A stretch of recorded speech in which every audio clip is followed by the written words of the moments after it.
All right. Hello, everybody. Welcome to the study. It's been a little while for me putting together a little teaching for you guys, and I'm excited about tonight. I'm excited to share what I feel that I've come to learn.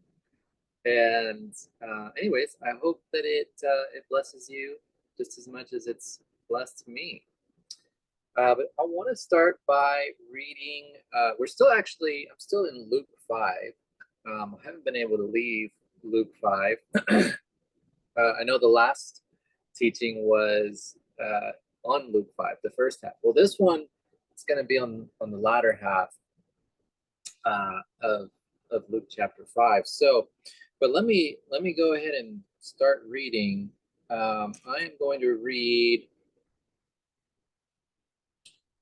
Basically, I want to just read the call of Levi. I don't know if how it might be titled in your Bible, but basically, this is the moment when Jesus saw Levi, who is soon to be Matthew, one of his disciples, and so yeah, so that's where I'm going to start. So it's verse 27, and so yeah, let's go. Let's take it from there. So after that, he went out and noticed a tax collector named Levi sitting in the tax booth. And he said to him, "Follow me." And he left everything behind, got up, and began to follow him.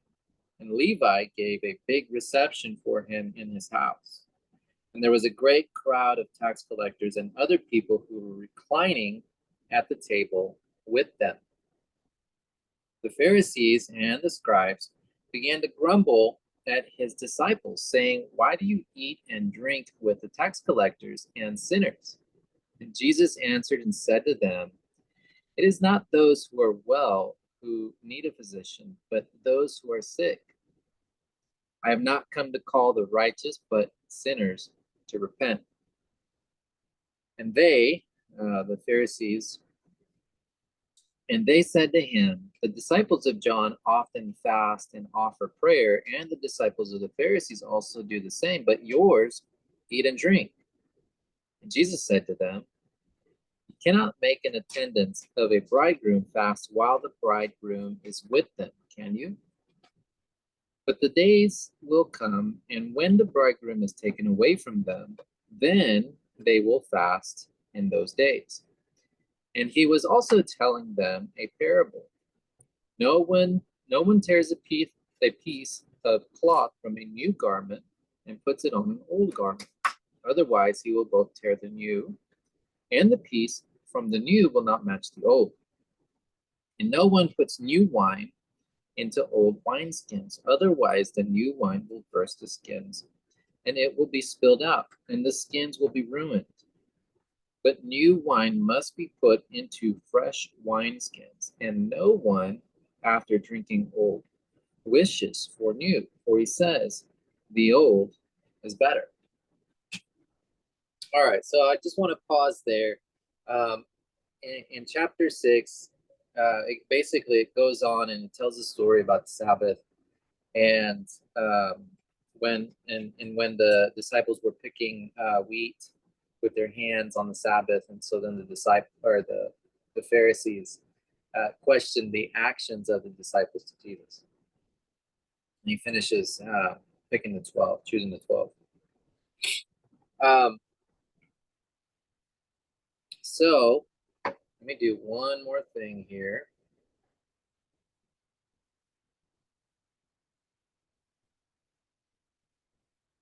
Guys.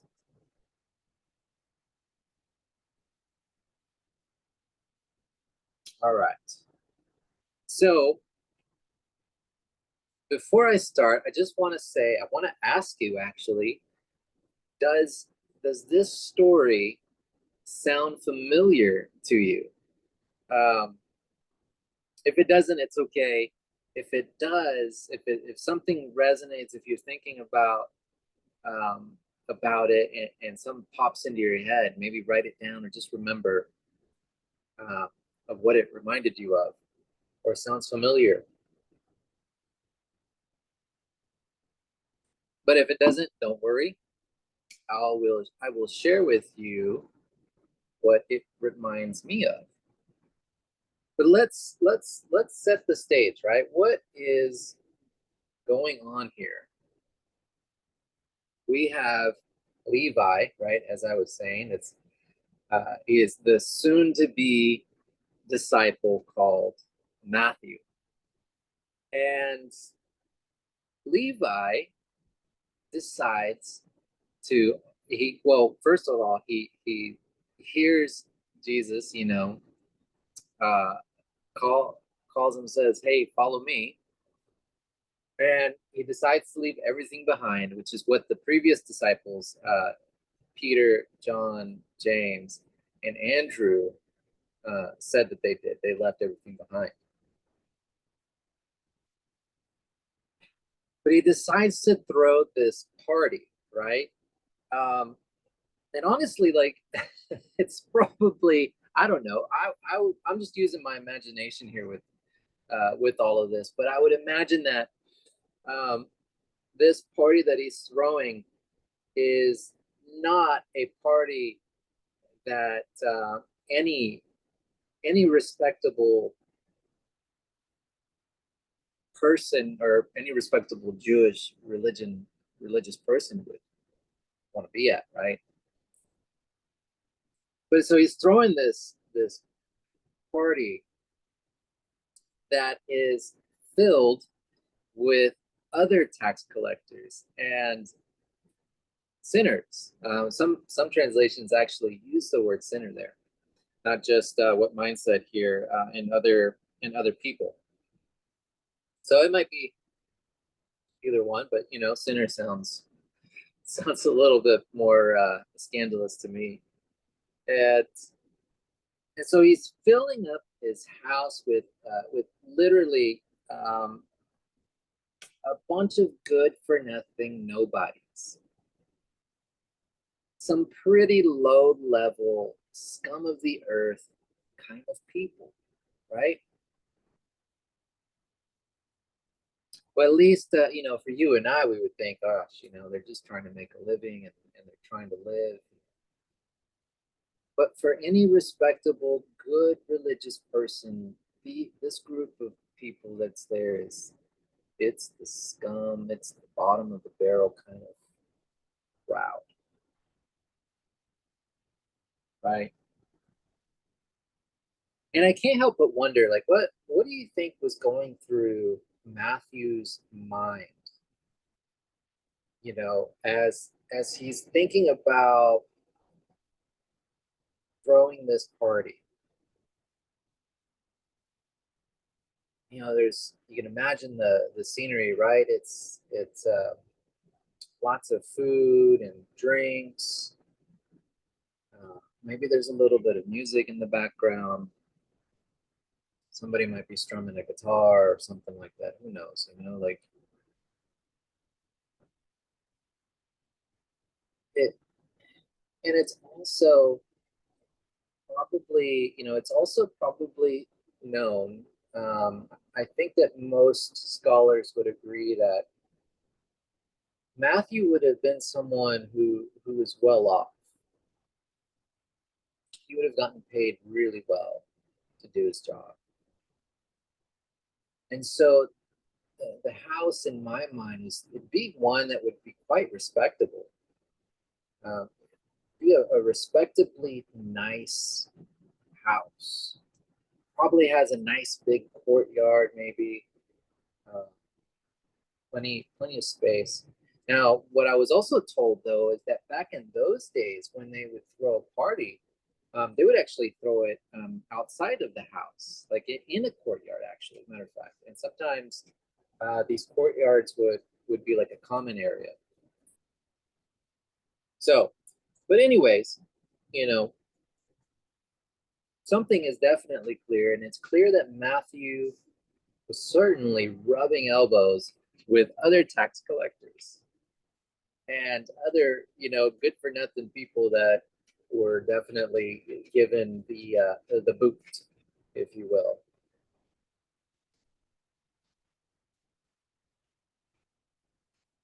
And But either way, you know, so that you've got tax collectors and you've got sinners that are mingling together. They seem to not have an issue with each other in that sense. And this party is unique because it has this person right in the middle of it all, and his name is Jesus, right? He is center stage. Everyone is there because they've heard about this guy, you know, that was healing, healing the sick. Um, Lame people are walking. People that were covered in leprosy are being healed, and demons are being casted out, right? He's performing these really like extraordinary miracles. So Jesus being center stage of it, and these tax collectors and these sinners are there. It is a it is a recipe for attention. All right. It was definitely enough to catch the attention of everybody around. The Pharisees and, I guess even the Sadducees or the scribes, as it said, um, are there.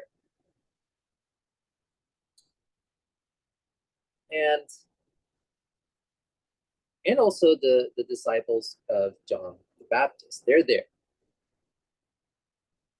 But like I said, so none of these guys have any quarrels with the money police team.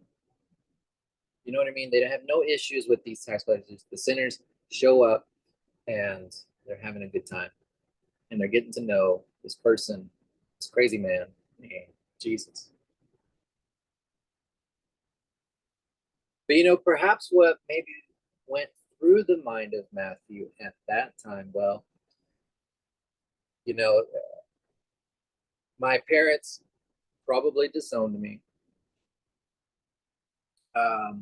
Half the city or more, both Roman and Jews, basically pretty much because I just quit my job, they'd like to see my head on a stake. And on top of all of that, right, he did just quit his job, a very well-paying job that was a security for him, and he left everything behind. And so I can't help but wonder, it's like, gosh, I got an idea. I'm leaving this occupation. Everybody hates me. My parents don't like me. They disowned me. And he says to himself, you know what? I got an idea. I've got nothing left to lose. I've already left everything behind. Everything about who I am. My name is marred. There's no going back. And so he says to himself, you know what? Just to rub some salt on the wound, on the shame that I bring to my people, I'm going to use the money I've collected off the backs of these jerks, these indignant jerks. I'm going to throw a party that's full of nobodies just to rub it all over their faces. You know, how do you like Matthew now? And so, and you got to wonder, like, how hard did Matthew actually have to work to let people know about the party he's going to throw at his house?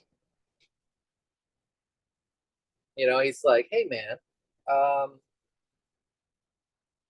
this crazy guy who been healing people and casting demons out, and people with leprosy are like all better now, and the people that couldn't walk are now walk, and all of this is happening just because he says it. well, you know what? He's going to be at my house tonight and you're invited. Make sure to bring your appetite and bring a friend. That's, I mean, it's all he had to say was my house tonight. And I'm sure everyone in that surrounding area, they knew quick. I mean, so I don't think Matthew had to work hard at all to spread the word about the party, this big banquet that's being taken place in uh, in his house. So, so here it is. Jesus is in this house, and he is caught red-handed. You guys, he is caught red-handed, slouching around with a bunch of traders who took on a job on behalf of the Romans to collect from the Jews hard-earned money to give to the enemy of their society. He is right in the middle of all of that. I mean, these are the people that helped the Romans essentially overtake the land and is oppressing their own people by collecting tax money, collecting Caesar's money, right? So, I mean, well, let me put it to you like this, right? So it would be like China invading the US, winning, setting up tax offices in every neighborhood, and they would hire your brother, best friend, son, and your uncle to collect 50% more or less of your income. And if that wasn't bad enough, you would then find out that these suckers applied for the job last Sunday. So now you have a no good, good for nothing American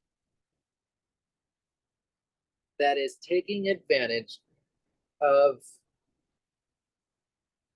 the situation to get ahead of the wave that is coming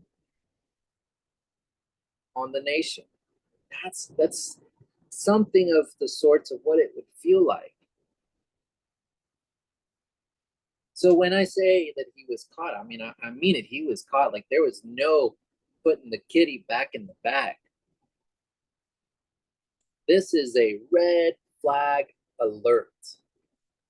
Red flag alert. This guy is doing the opposite of any Messiah should be doing. It's no secret. Jesus knows they're there and listening to what's being discussed. And he can also hear them grumbling.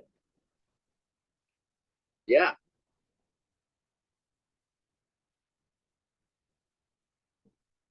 Wonder what it would have been like to be in that room, be in that space.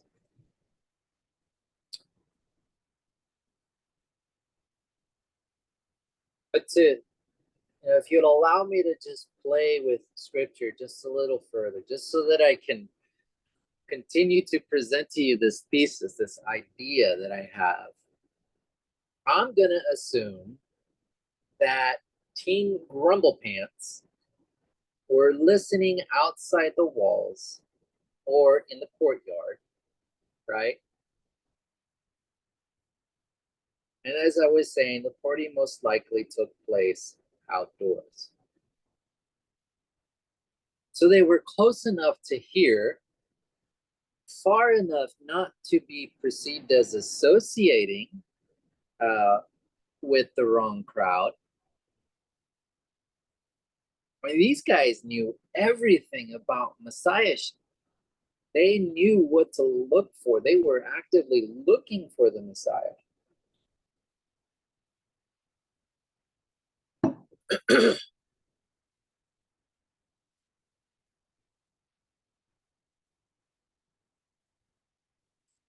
So these guys are there. They know everything about it, right? They are the police of religion.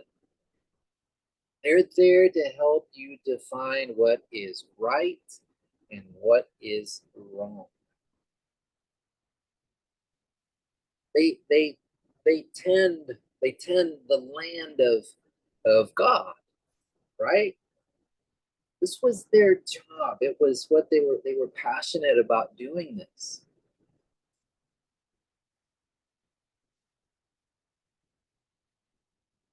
So they would tend to the land of God and keep and enforce all of the rules.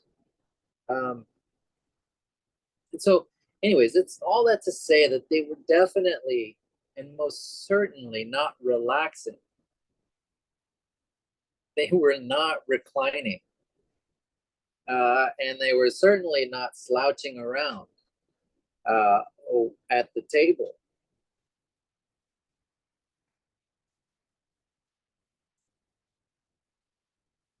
No slouching allowed.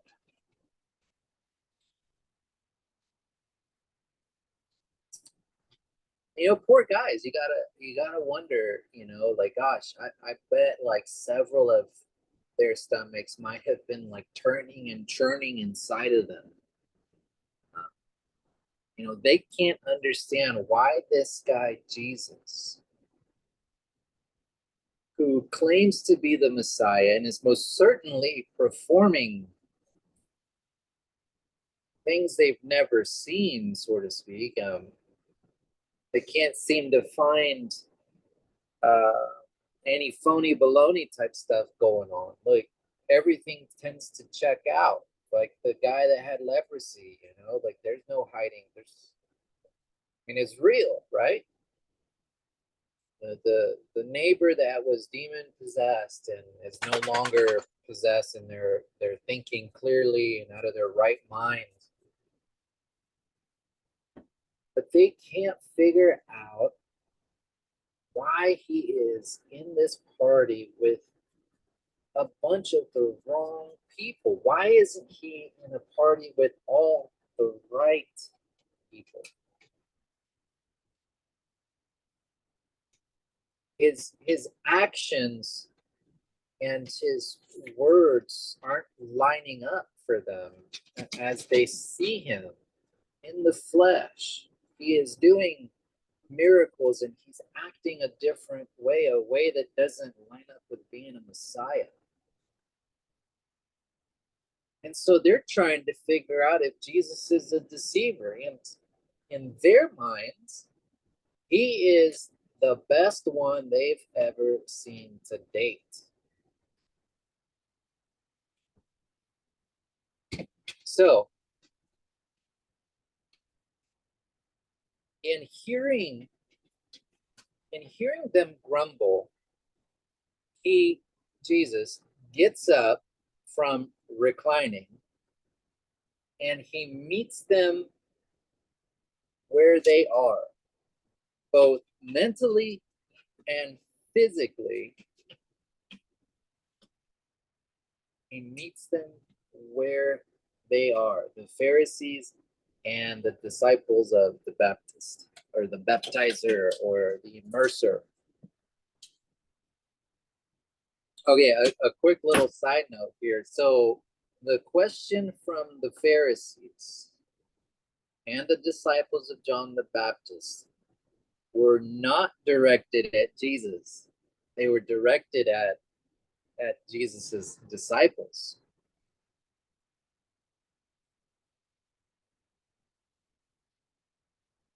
And that question, at least to me as I read it, and maybe you'd have a different conclusion than I would, and that's fine.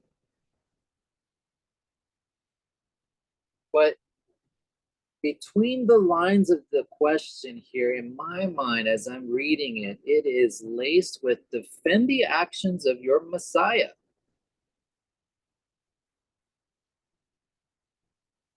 Saying you should know better. Like you grew up with the same Torah that we did as kids. And this is not how a Messiah should be acting. This is not who the Messiah should be relating to.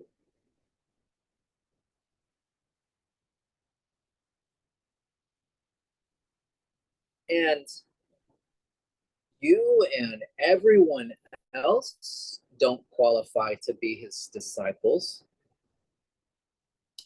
Catch that? You should know that.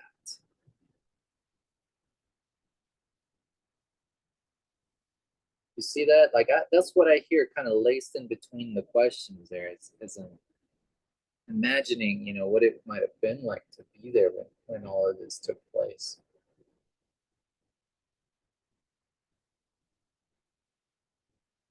What's great is that the disciples don't get a chance to answer.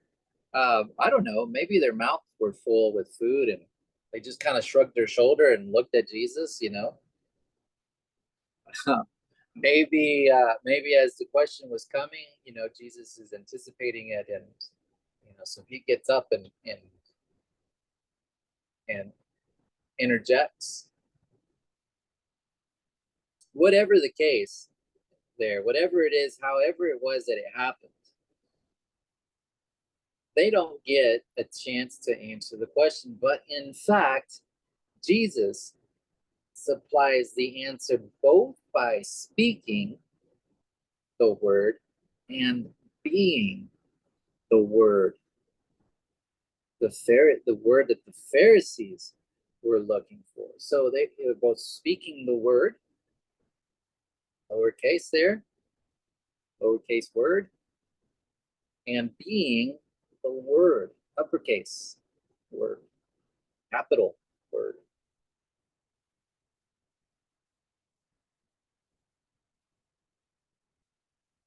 You see, if you've been tracking along for a little while, you would learn from me already that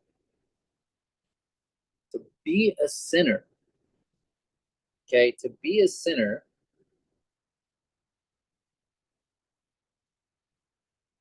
is to be one who is as good as dead. A tax collector was as good as dead. And the good news is that Jesus came exactly to raise the dead. And he also came, listen to me, he also came to reason with the living. He came to reason with the living that if you insist on living, you will lose. And only by losing, you will win. You will live.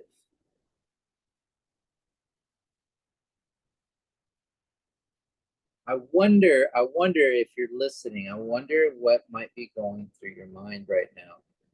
I wonder if this is beginning to sound something similar or familiar to you. I wonder. Let me know.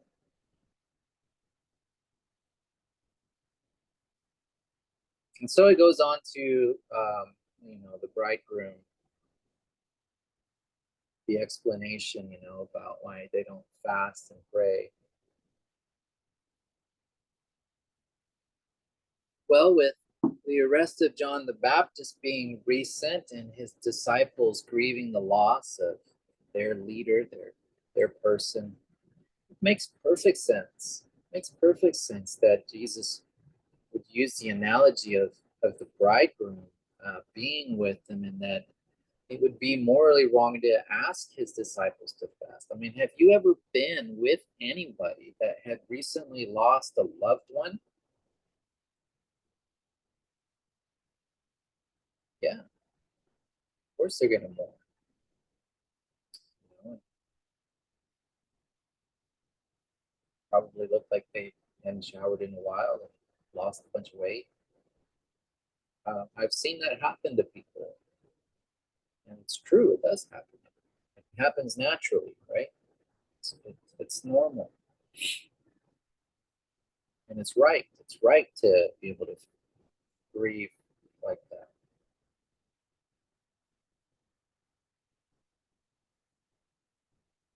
You know, so could you imagine the sense of remorse that John's disciples must be feeling, and the confusion that the Pharisees had?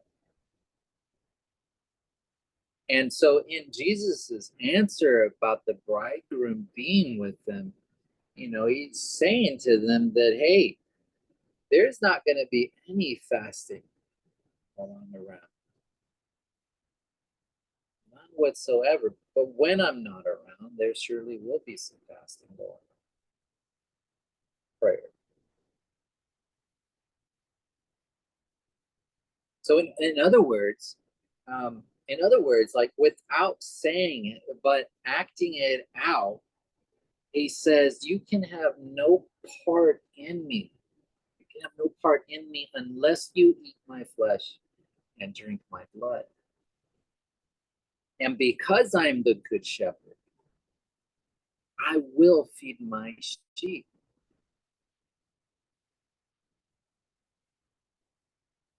So, unless you leave everything behind, you will never understand the joy of what it means to slouch around with me and the guys.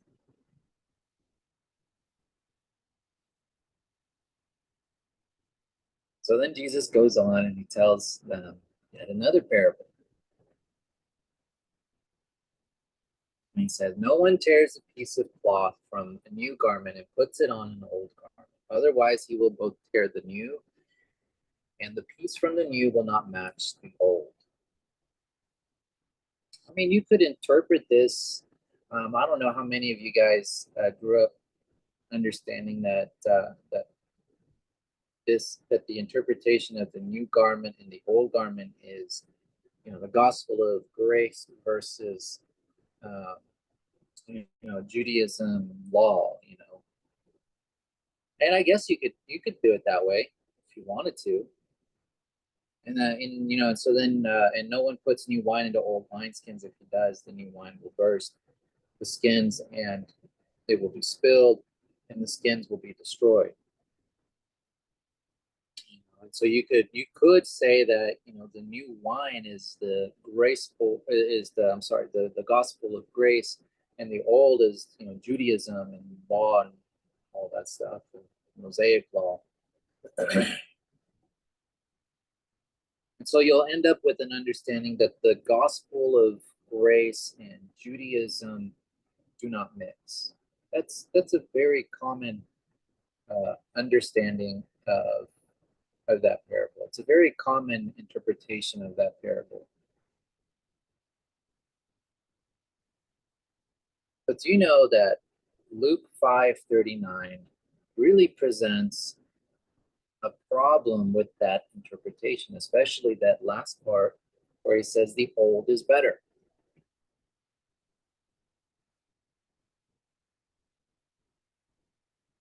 And the reason it provides a problem for me is that it gives us the implication that Jesus' message is incompatible with the old message.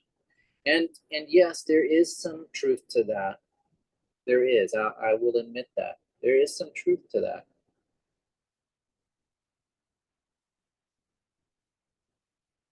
But what we have to remember is that Jesus didn't come to start a new religion.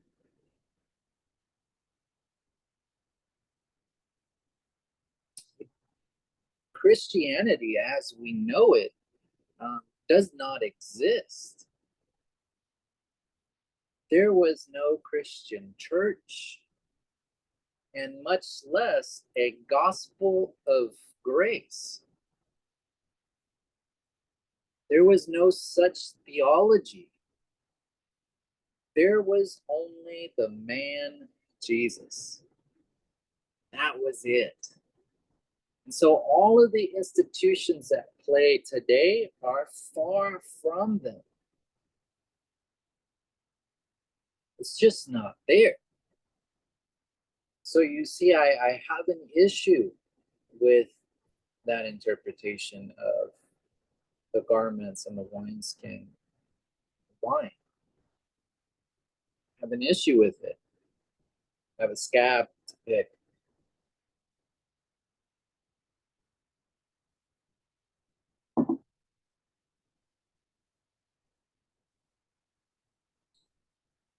So what does it mean? What does that mean to me then?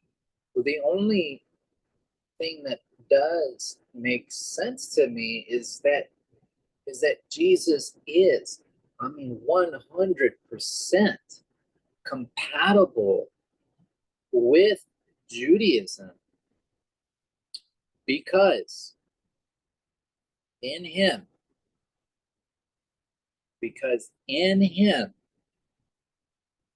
the law,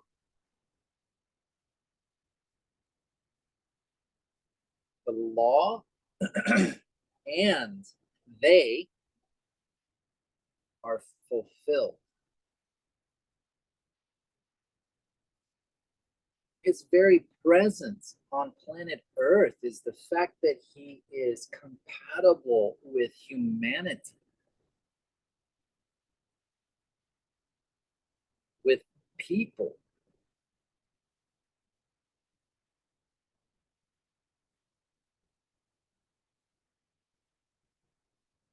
And what we have come to understand today is that the beginning and the end, beginning and end, and the beginning, are fulfilled in him. So, if this parable has nothing to do with future establishments of Christianity and the war that it wages against, the old way of doing things, and through church history, indeed, wars against itself today, all the way from the time church started to now. That's definitely something that's going on. You got, I don't know, I don't remember how many, it's like some 30,000 different denominations now. So there's no doubt that law and grace do not mix. Paul is clear about it. But for the sake of this, for the sake of what's going on, at least in the context as I'm reading it, is that if it doesn't have anything to do with that, then I think what it has to do is it has to do with the quality of the disciples that are being picked. After all, that's the question about, why do your disciples do this? Why are your disciples doing that? They shouldn't be doing any of that, right? And that's what's happening. So from the beginning of chapter 5 all the way through the middle of chapter 6, it's sharing with us the process of Jesus picking the 12 disciples. And what's going on is that the Pharisees and the disciples of the immerser is questioning his leadership about picking out good disciples.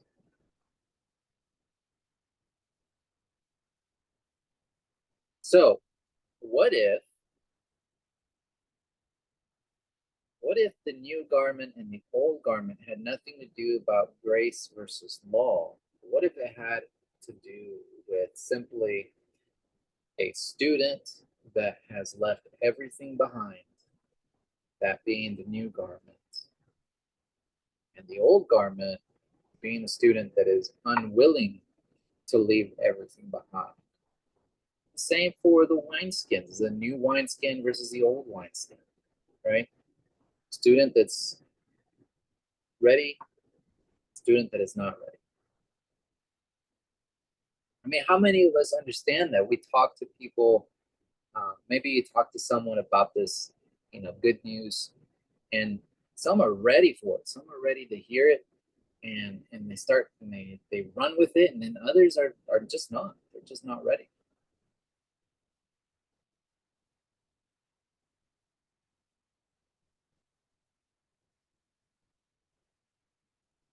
And so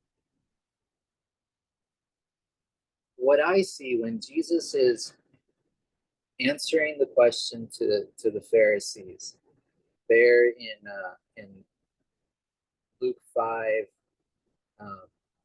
30 through 39, or 34, I mean 39, chapter 5 there. I see a very loving God. I see a God. I see a Trinity. I see a very Christological thing going on here. I see someone who is attempting to help the Pharisees and the Baptist disciples to let go of the judgment that they have concluded in their hearts in respect to the unqualified disciples that Jesus has picked for himself and the crowd that he chooses to surround himself with.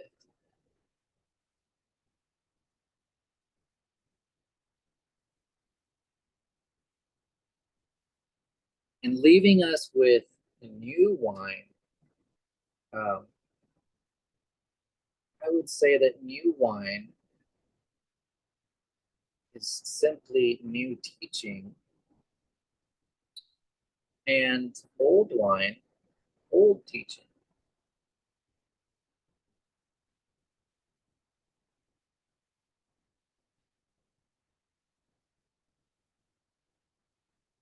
And with old teaching, old habits die hard, don't they? Sometimes. But you know what? In Jesus' death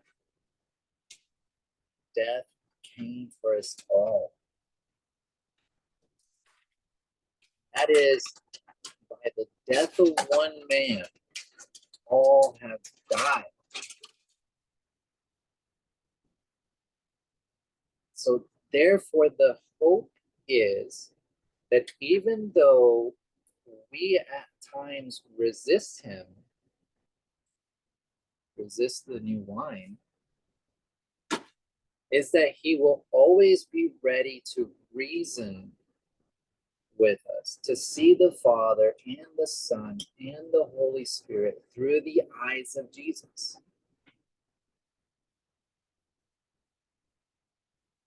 All right, well, in closing,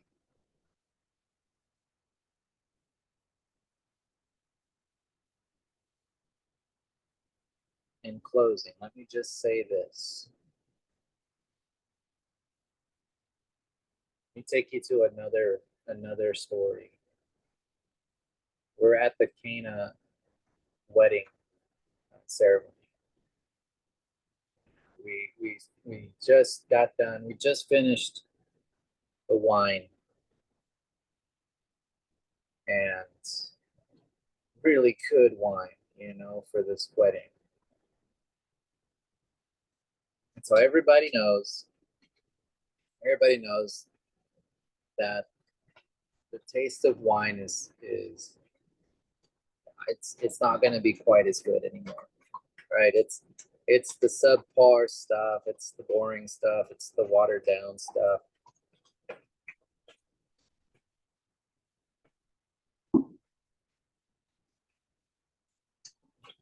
It's the stuff that hasn't aged properly, or who knows.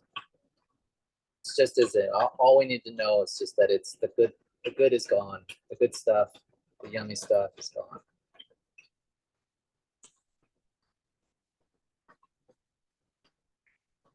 And so as we finish that last sip, that old wine at the wedding in Cana, thinking to ourselves, you know, gosh, here comes that cheap wine. And what maybe we should have snuck in some, snuck in some of our own old wine from home, so we didn't have the cheap stuff from here on out.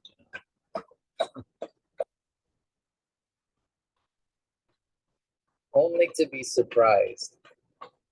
I mean, surprised. Surprised by the announcement of the master of the feast, declaring that the best wine was saved for last. You gotta wonder, you're like, oh, that's different. Gosh, that's new. People don't typically do that. That's unusual.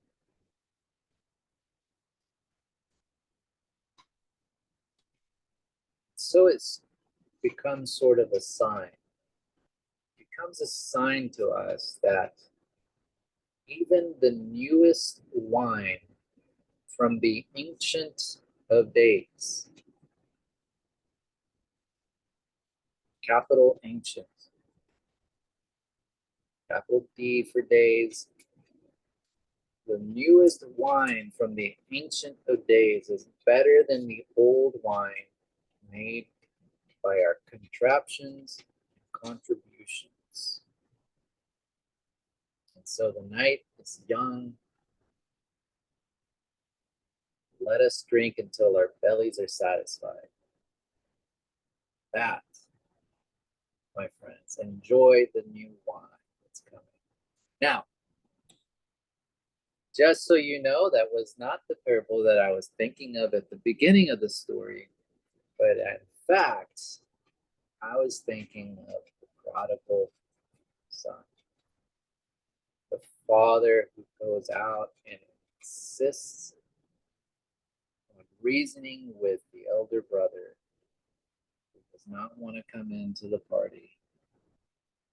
So the Father, the Son, and the Holy Spirit arise from their slumber, and they go and they meet you where they are.